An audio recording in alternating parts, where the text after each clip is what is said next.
नमस्कार मित्रों, आज़ादी के अमृत महोत्सव के सिलसिले में हमने जो श्रृंखला आरंभ की है, एकल काव्य पाठ की श्रृंखला, उसी क्रम में आज मैं जिस कवयित्री को आपके सम्मुख प्रस्तुत कर रहा हूँ वो है नमिता राकेश।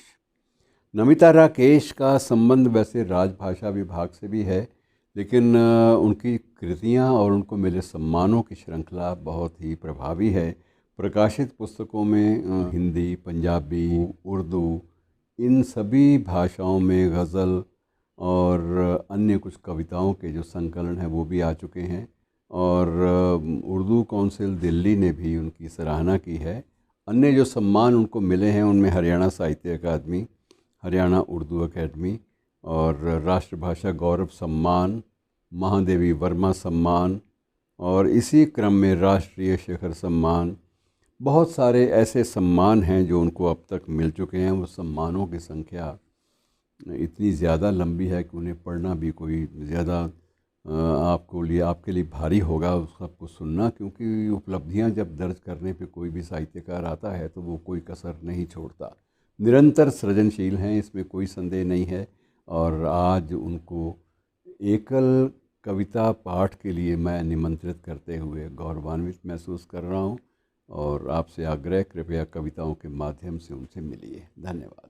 नमस्कार। स्वतंत्रता के अमृत महोत्सव के उपलक्ष्य में अकादमी द्वारा आज़ादी के 75 साल और 75 एकल पाठ के उपलक्ष्य में मुझे आमंत्रित करने के लिए डॉक्टर चंद्र त्रिखा, निदेशक हरियाणा साहित्य अकादमी और उनकी समस्त टीम का मैं हृदय से आभार व्यक्त करती हूँ।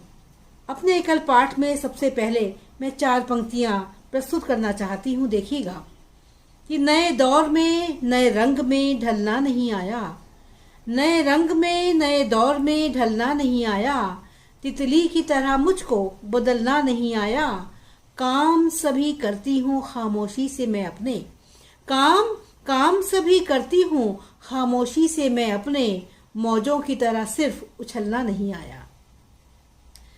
4 पंक्ति और पेश करती हूँ। देखिएगा गजल का एक मतलब और एक शेर। तकदीर को तू अपनी बदलने का हुनर सीख, हालात की गर्मी से पिघलने का हुनर सीख, तू सीख गया सुबह निकलने का हुनर तो सूरज की तरह शाम को ढलने का हुनर सीख। मैं अपनी गजल का एक मतलब और एक शेर पेश करना चाहती हूँ। देखिएगा कि निगाहे बद से बचना ये भला घर तोड़ देती है, कि निगाहे बद से बचना ये भला घर तोड़ देती है, अगर पड़ जाए पत्थर पे उसे भी फोड़ देती है, समाजी बंदिशों के बाद भी जिसने जनी बेटी, समाजी बंदिशों के बाद भी जिसने जनी बेटी, यकीनन ऐसी माँ ही रुख जहाँ का मोड़ देती है। अपनी कुछ मुक्त छंद की कविताएं प्रस्तुत करना चाहती हूँ। देखिएगा शीर्षक है मेमना और भेड़िया। कि बहुत मुश्किल है बच पाना मेमने का भेड़ियों के देश में, कि बहुत मुश्किल है बच पाना मेमने का भेड़ियों के देश में, उनके लंबे पंजों से खूनी निगाहों से उन्हीं के बीच रहकर खुद को बचा के चलना काबिले तारीफ है। लेकिन मेमना कब तक मेमना रह पाएगा, रात दिन चुपते नश्तरों के बीच जिंदगी को झेलते झेलते बहुत मुमकिन है कि मेमना या तो हार जाएगा या खुद भेड़िया बन जाएगा। शुक्रिया। एक और छोटी सी कविता देखिएगा, इसका शीर्षक है नट। वो हम जैसा दिखता है पर हम जैसा है नहीं, वो हम जैसा दिखता है पर हम जैसा है नहीं, हम चलते हैं जमीन पर और बात करते हैं आसमान की, वो चलता है रस्सी पर और बात करता है सिर्फ पेट की, एक पहिए की साइकिल रस्सी पर चलाता हुआ अपने आसपास जुटाई भीड़ से पूछता है एक ही सवाल कि मुकाबला करोगे मेरे बैलेंस का अपने बैंक बैलेंस से, कि मुकाबला करोगे मेरे बैलेंस का अपने बैंक बैलेंस से, मेरा बैलेंस मेरी रोजी रोटी है, मेरी पूजा है और तुम्हारा बैलेंस तुम्हारा स्टेटस सिंबल। शुक्रिया। एक और कविता रखना चाहती हूँ आपके समक्ष। देखिएगा मैंने घास को लेकर कुछ कहने की कोशिश की है। वो घास जो अपने आप ही उग जाती है, लॉन वाली घास नहीं। देखिएगा कि उस घास को सलाम जो अपने आप ही उगाई है फूलदार सजावटी पौधों की क्यारी में।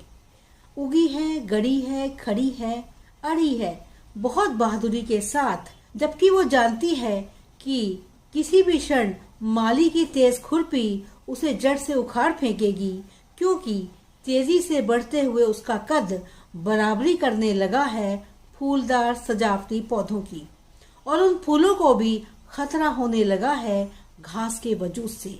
घास अपनी जिंदगी के आखिरी क्षण गिन रही है, फिर भी वो खुश है, क्योंकि वो जानती है कि वो जितने दिन भी जिएगी इन फूलदार सजावटी पौधों के लिए चुनौती बनकर जिएगी। घास है तो क्या हुआ। अब एक मतला और एक शेर अपनी माँ के नाम करना चाहती हूँ। देखिएगा। वो मेरी आँख का आंसू तेरी पलकों पे जब ठहरा, वो मेरी आँख का आंसू तेरी पलकों पे जब ठहरा, हमारे प्यार का रिश्ता हुआ कुछ और भी गहरा। वो मेरे दिल की धड़कन है, मेरी सांसों में पलता है। वो मेरे दिल की धड़कन है, मेरी सांसों में पलता है। यकीनन जानती हूँ मैं मेरी माँ का है वो चेहरा, यकीनन जानती हूँ मैं मेरी माँ का है वो चेहरा। बहुत शुक्रिया। और मैं एक और अपनी कविता आपके समक्ष पेश करना चाहती हूँ। माँ का जिक्र हो और बेटी का जिक्र ना हो, ऐसा हो नहीं सकता। हम लोग बात करते हैं कन्या भ्रूण हत्या की, नहीं होनी चाहिए, लेकिन क्यों होती है इसके पीछे भी गौर करने की बात है। देखिएगा, एक मेरा छोटा सा प्रयास। एक चिट्ठी बेटी की अपनी माँ के नाम, कि माँ मुझे नहीं बनना माँ, कि माँ मुझे नहीं बनना माँ, मैंने देखा है तुम्हें अधूरे ख्वाबों को पलकों पर रखकर सो जाते हुए। भोर होते ही घड़ी की सुई की टिक टिक के साथ गृहस्थी के कामों को निपटाते हुए, शाम होते ही चूल्हा जलाने की कोशिश में धुएं से नम तुम्हारी आंखों में अगले दिन की चिंता मैंने साफ देखी है माँ। घर की छोटी पड़ती चादर से बाहर निकलते पैरों को चादर के भीतर ही समेटने की अनथक कोशिश में जूझते हुए मैंने देखा है माँ। रात के पिछले पहर पिताजी की आंखों की तपिश में तुम्हारी देह का पिघलना, माँ होने की प्रक्रिया में तुम्हारे एक और कर्तव्य का निर्वहन मेरी आंखों से छिपा नहीं है माँ। तुम्हारी कोख में ही दम तोड़ती मेरी अजन्मी बहनों की मासूम चीखें और तुम्हारी बेबस खामोशी मुझे भीतर तक झकझोर देती है माँ। अगर माँ ऐसी ही होती है तो मुझे नहीं बनना माँ, नहीं बनना, नहीं बनना। बहुत शुक्रिया। एक मैं छोटी बहर की गज़लें भी कहना चाहूँगी, आपके समक्ष रखना चाहूँगी। देखिएगा, एक मतला और चंद शेर प्रस्तुत करती हूँ। कि झूठ भी सच पर भारी है, ये कैसी लाचारी है। कि झूठ भी सच पर भारी है, ये कैसी लाचारी है। पेड़ों को तो काट चुके, अब क्यारी की बारी है। कि पेड़ों को तो काट चुके, अब क्यारी की बारी है।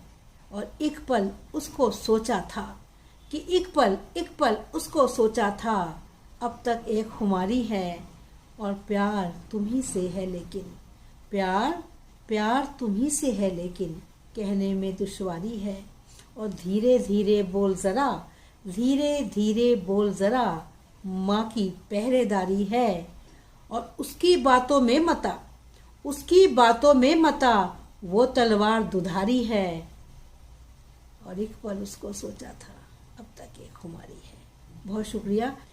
एक और गज़ल हाजिर करती हूँ आपके समक्ष। देखिएगा। इस तरह देखा न कर, कि इस तरह देखा न कर, तू मुझे रुसवा न कर, मैं तेरी कुछ भी नहीं, तू मुझे सोचा न कर। आँख है नेमत बड़ी, आँख है नेमत बड़ी, रात भर जागा न कर, इंतजार उसका है तो फिर घड़ी देखा न कर। एक दर का होके रह, एक दर का होके रह, दर बदर भटका न कर। इस तरह देखा न कर, तू मुझे रुसवा न कर। शुक्रिया। मैं चाहती हूँ कुछ दोहे भी आपके समक्ष रखूं।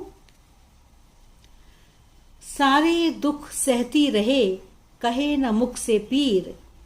सारे दुख सहती रहे, कहे न मुख से पीर। होठों पे मुस्कान है, भरा आंख में नीर। चाहे खुशियां अब मिलें या फिर बरसों बाद, जोगी हम तो हो गए, मत करना हमें याद। और पत्थर ही पत्थर मिले, हमने दिए गुलाब। पत्थर ही पत्थर मिले, हमने दिए गुलाब। असमय ही पथरा गए, हम ही अपने आप। और भला सभी का चाहती, चाहे वह उल्लास।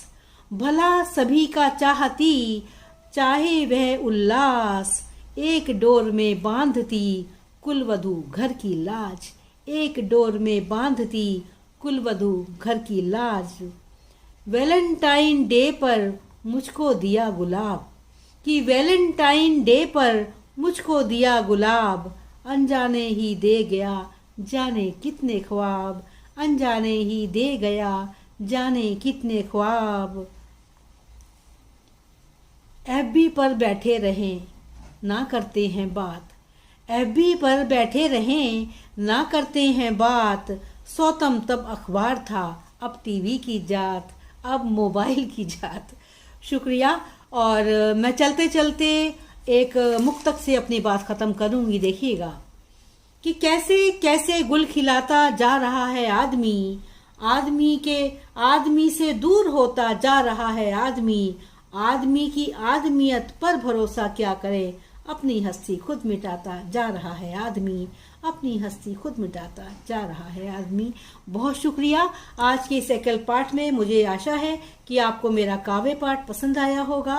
मैं एक बार फिर से हरियाणा साहित्य अकादमी, इनके निदेशक डॉक्टर चंद्र त्रिखा और उनकी समस्त टीम का हृदय से आभार करती हूँ। बहुत अच्छी पहल है और मैं इनको साधुवाद देती हूँ। मुझे बुलाया इसके लिए कोटि कोटि धन्यवाद।